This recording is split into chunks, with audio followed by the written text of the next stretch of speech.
Good afternoon, everyone, and thanks for being here today.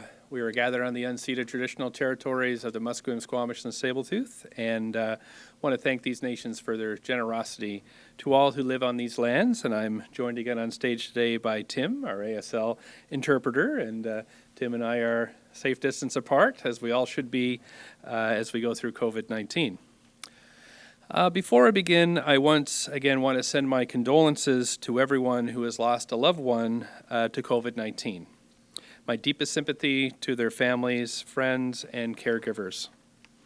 Now, on behalf of City Council, I also want to acknowledge the on-duty loss of a highly respected police officer with the Vancouver Police Department Emergency Response Team following a sudden medical emergency.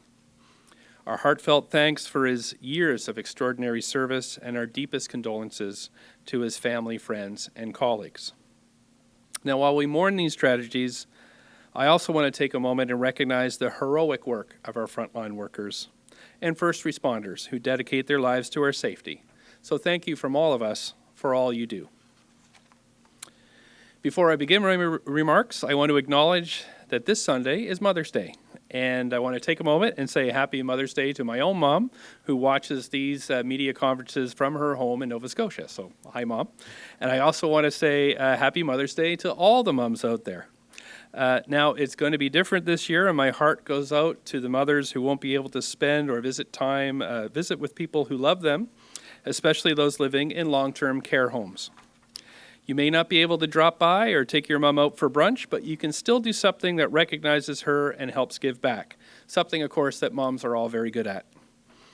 A few weeks ago, the City of Vancouver launched Give a Hand, an online portal that helps businesses and individuals make free and low-cost contributions to help their community get through COVID-19. Right now, we need supplies for new mothers, things like baby formula and diapers, so they can follow the provincial health officer orders and stay home and focus on keeping their families safe. Now, I'm sure you will agree that being a mother is hard work, but these days it's even harder. So if you can, this Mother's Day, visit giveahandvancouver.ca and help moms get through COVID-19 by making a donation of much-needed supplies that will help mothers in need in our city. And finally, I want to underline a key point both Premier John Horgan and Dr. Bonnie Henry made yesterday. It is vitally important that we continue to practice physical distancing at least for the next 2 weeks. From now until the end of the long weekend, we must continue to stay apart to save lives. So I hope you'll follow the direction and make sure to maintain your physical distancing, hand washing, and staying safe.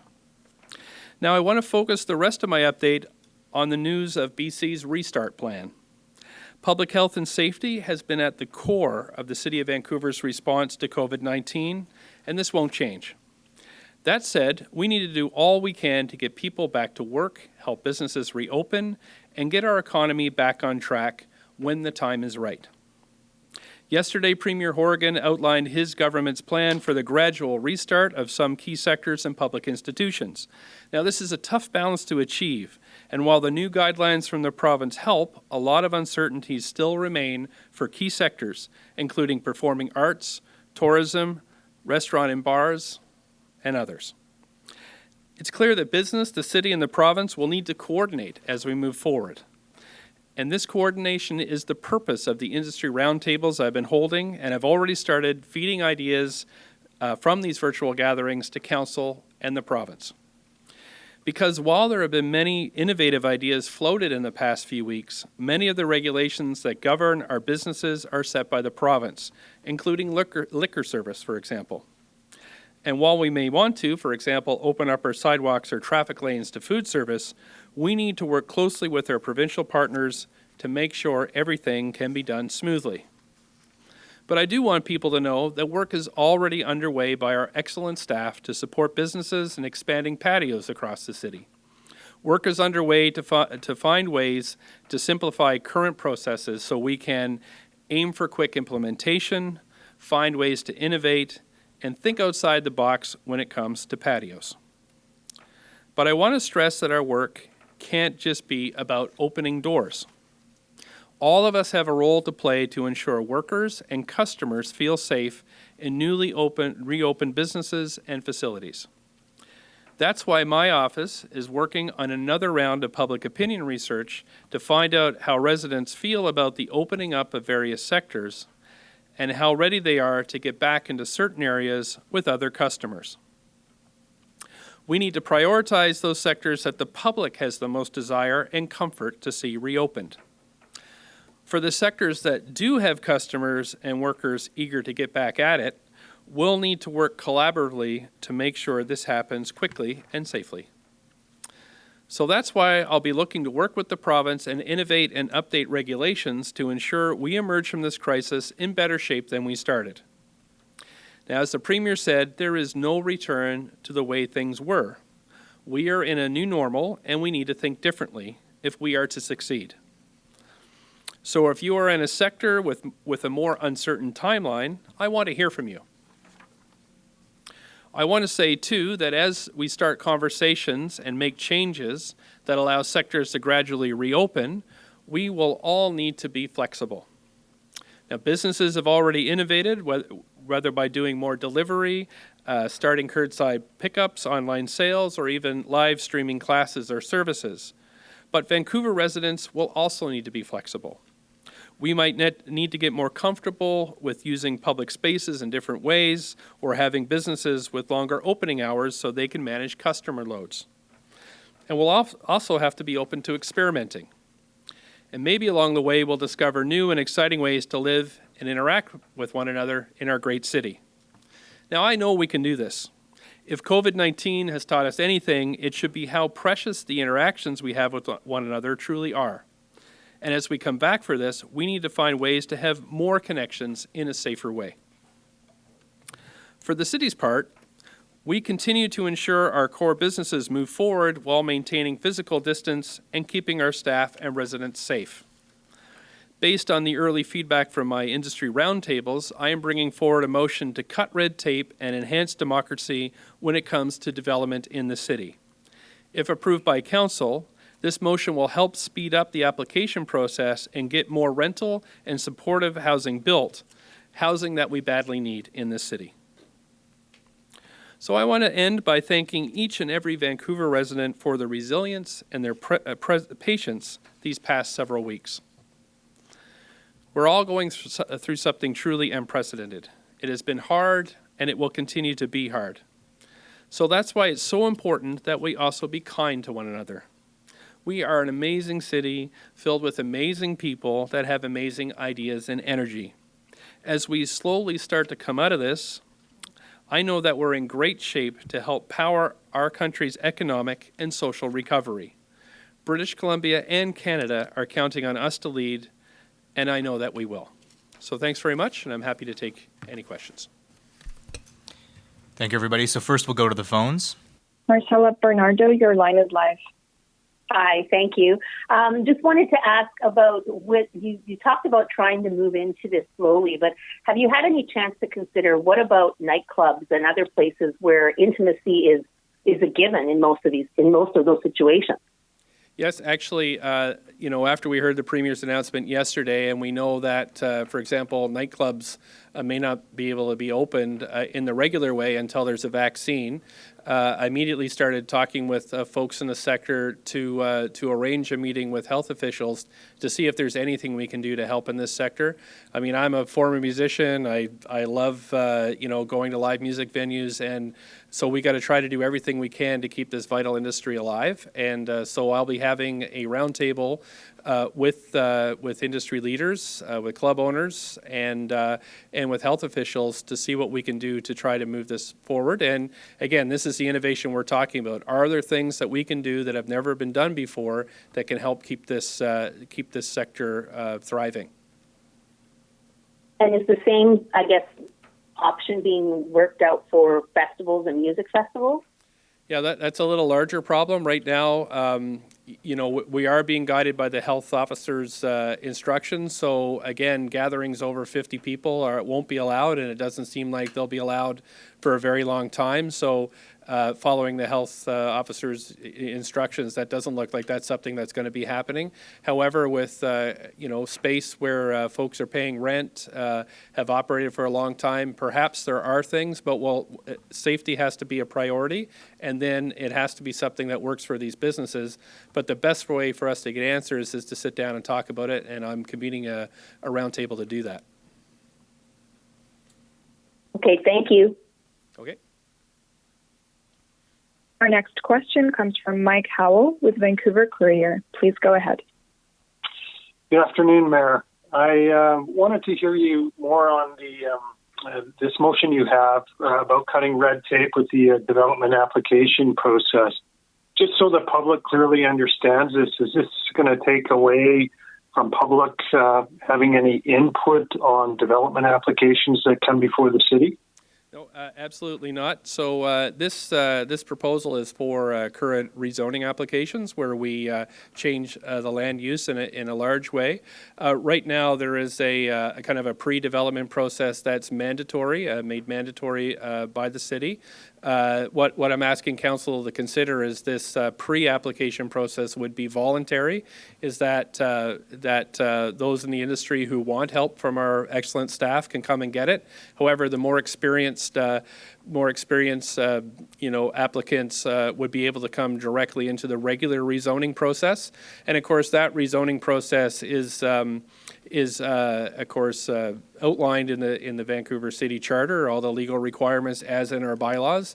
So in fact, what it may mean is that more applications come to City Council for consideration, but they get there faster.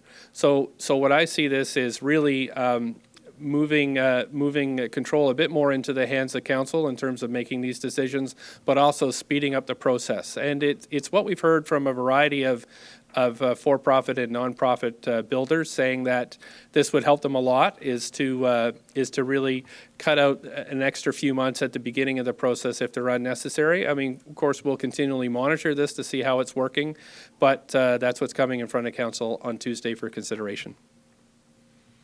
Tuesday, you're also having your first virtual public hearing, and municipal leaders over the years have questioned whether they're useful or not. What's your stand on public hearings? Should they still go ahead, or is there a way of speeding up development with still having people's input? Yeah, I mean, I think public hearings are an essential part and, of course, required by law under the Charter. However, that doesn't mean we can't innovate in the way people participate. So we have had now call-ins. So we've had some folks calling in to regular council business, which has been pretty good. It's been different people that have been calling in. And, as we continue to work the bugs out, I hope that we'll be able to continue with the call-in process even after COVID-19, ways that make it easier for people to participate. But of course, public hearings, we need to hear from the neighborhoods that are affected. We need to hear from, interests right across the city. I actually really like the public hearing process as it is now. Staff presents the application. The applicant gets a chance to explain to council, where there may be some misunderstanding. So I think it's a very good process and one that Vancouverites have come to count on in terms of how we make decisions regarding building in our city. Thank you. Okay.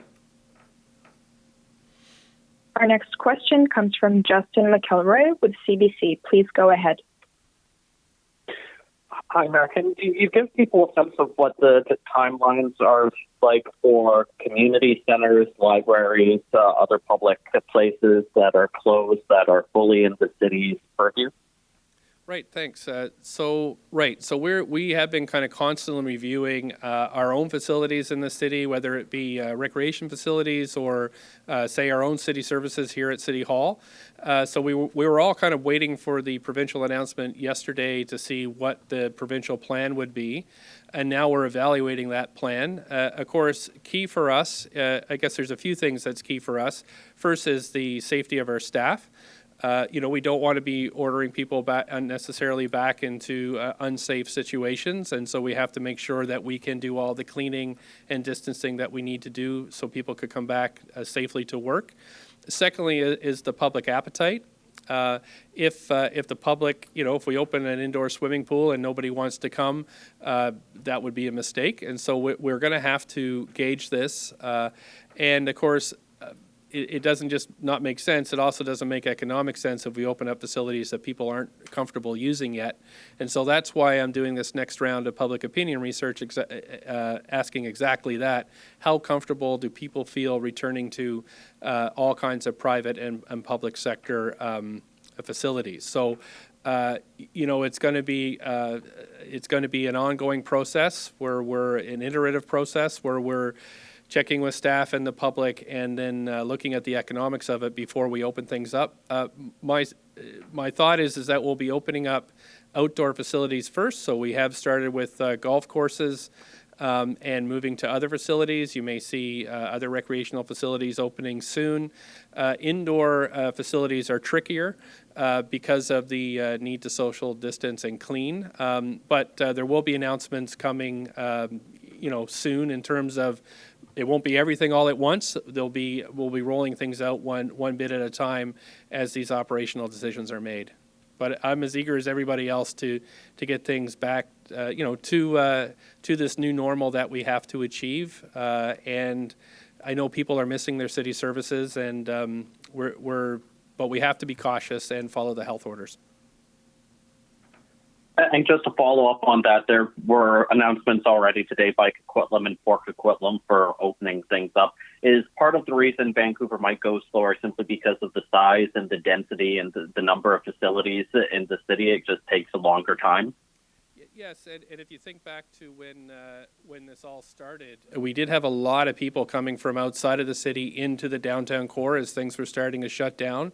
So we also have to be conscious of that. We have to realize that we're a center of the region, and Stanley Park and the seawall are for everybody, as well as the regional parks. So that's part of it as well. Is if we can't handle big floods of people, we have to make sure we adjust our services to make sure everybody's safe. And again, the province has said things are going to open in phases. They've got provincial-wide phases. We'll probably have phases here at the city as well, although I guess our goal is to try to get stuff open as quickly as we can, but as safely, having safety as the top priority.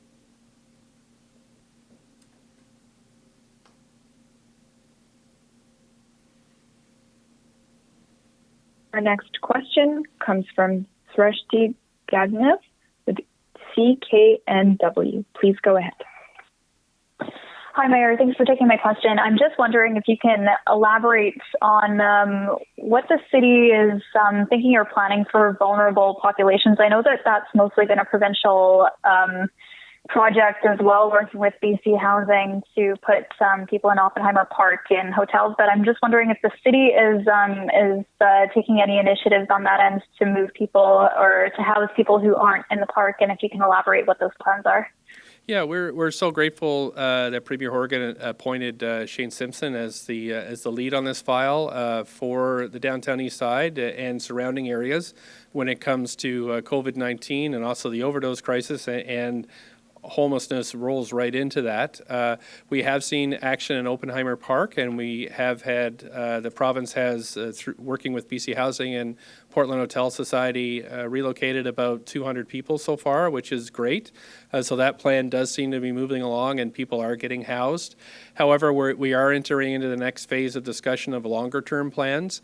And really the basis of how we move forward is that the city really looks for and provides land on which the province and hopefully someday the federal government will provide money for both temporary and permanent housing. So we can only really tackle this together, but I'm so glad that the province has stepped forward to take the lead on this. We have, of course, opened our community centers, the Roundhouse Community Center and the Cole Harbour Community Center, that are city facilities. We said that we'd be prepared to open more community centers for emergency housing. I live very close to the Roundhouse Community Center, and I know that that's been a tremendous success, helping a lot of people get off the streets and really having very little impact on the surrounding community. So those are some of the measures we've taken. But really, it's the provincial intervention that's made the biggest difference, and it's that intervention that will continue to do so over the long term. So again, thank you very much to the Premier and Minister Simpson for their work. So is there a plan to open more community centers, or is that not happening immediately, I guess?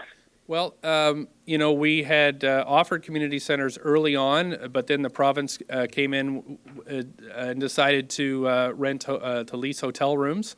And so at that point, we didn't feel any need, and there wasn't any ask for us to open more community centers. So we'll keep the two that we have open now. We do have, a receding of COVID-19. We are flattening the curve on that one. So again, this is daily conversations. I have a call with Minister Simpson tomorrow. That'll be my second call this week. So we are in constant contact with the province as the situation evolves. However, I am looking forward to longer-term discussions about how we can more permanently address this outstanding issue, and I'm really hopeful that'll come. The main thing is for us to work together to try to get the federal government to put the investments we need here in the city. Thanks so much. Thank you. Our next question comes from Adrian Blanc with Radio Canada. Please go ahead. Hello, Mayor. I wanted to know what you think about the cinema industry that may open only during the summer. What do you think it implies for Vancouver's own recovery? I'm sorry, I missed that. On which that's opening just this summer? The cinema industry, the movie industry. The movie industry, right. So I do have actually a roundtable this afternoon with the television and movie industry that will have 10 to 15 key sector players. We did hear from the province yesterday that production could be open for domestic production only at this point. So what we'd like to know is, first of all, how is industry responding to that news? And then how could we either do things here at the city or advocate to the federal and provincial governments for additional work? It would be great to get the film industry and TV industry back up and running as far as we can get it. So that would require things like relaxations on border controls. It would mean that we'd have to have folks from California coming again to British Columbia, actors, directors, producers, because this can't be all done virtually. But where those conversations, I know they're happening now, but the roundtable I'm having should really start to help us craft the policy changes we need in order to get the industry back on its feet as soon as possible. So I am concerned because I know that basically that industry is completely shut down in our city and across the province. But it's a great time to get production restarted. I know the Premier today talked about having British Columbia as perhaps a site where the NHL could have games played safely. Perhaps that's something we could also do for the movie industry, is that we could look at policies and changes that where production could be done safely. And since we have flattened the curve here to some extent, and again, we don't want to count our chickens on this one, but how can we move forward? And really that would take the city, the province, the health officers and the industry all working together to make that happen. But believe me, it's very high on my agenda, and I have a first call with industry this afternoon on that issue.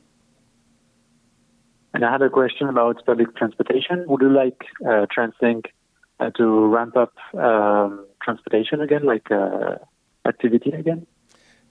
Right. So on transit, the first thing is that TransLink, as we've, I'm on the Mayor's Council there, we've made it very clear that TransLink is in very rough shape when it comes to revenue. It's been one of the hardest hit public agencies, and so we need help with our operating budget. In fact, we're looking at a continual reduction of service if we don't have help in that area. So that's been made clear with the Mayor's Council, and the province has hinted that there may be some assistance. The federal government's been mainly quiet on this, but and before we ramp up any service, we'd have to make sure that we have the ability to do that. And so I'll be continuing to work with the Mayor's Council, with Jonathan Cote, who's the chair, and trying to see how we can collaboratively get more transit rather than less. But right now, it's a pretty dire situation, and I know so many people rely on this transportation, and it's only when transit gets back to normal that our economy will get back to functioning at its full capacity. Okay, thank you. Our next question comes from Jennifer Stoltman with Vancouver Sun and Province. Please go ahead. Hi, Mayor. I'm just looking for a bit more information on patios. You mentioned staff are already looking into what can be done there. Can you give any more details? And is staff looking at it related to or separate from the fact that there's a motion going forward to council next week? Yeah, I'd say Councillor Kirby-Young has put forward a motion the last council that we'll be discussing next week. And I would say it's a good motion, but staff is working in parallel. So I'd say there's two processes. There's the input from council on perhaps bigger policy changes, but then there's the work that staff are already doing to see what they can do within the existing policy framework. So that's going to be a great discussion that we're going to have next week. I know that a lot of people are interested in it. I'm very interested, was interested in it before COVID, and I think this is one of those opportunities that are emerging for us to do something different here in the city to make it a more exciting and vibrant place to live, while at the same time helping businesses, especially the restaurant and bar industry, recover from COVID. The one thing, though, is that where the city has some jurisdiction over this area, in a lot of cases, the province also has a lot to say in terms of its legislation. So we have to make sure that we're all working together. And I'll bring this up with the ministers as we walk through this, and hopefully we can all come together and do something fabulous here in the city. Is this a measure that restaurants have said that they want, or are there other things that they're needing more, like help with cash flow or rent? Well, I think all of the above. I know that the federal programs have helped some businesses. That's really beyond the scope of the city. But what we can do is essentially, streamline approval processes, those types of things. Make sure that we're not taking too much time to make change and to think outside of the box. I know staff are already working on those areas, but the discussion we'll have at council next week will bring all that together. So I think it's a good idea to bring this motion forward. We'll have a debate. Staff will be able to tell us what they're working on, and we'll get input from industry. And then hopefully we come out of next week with decisions. Some of those which may need help from the province to fully realize, though. And so again, it's it's unprecedented times, and but this is I think a very positive way to make lemonade out of lemons.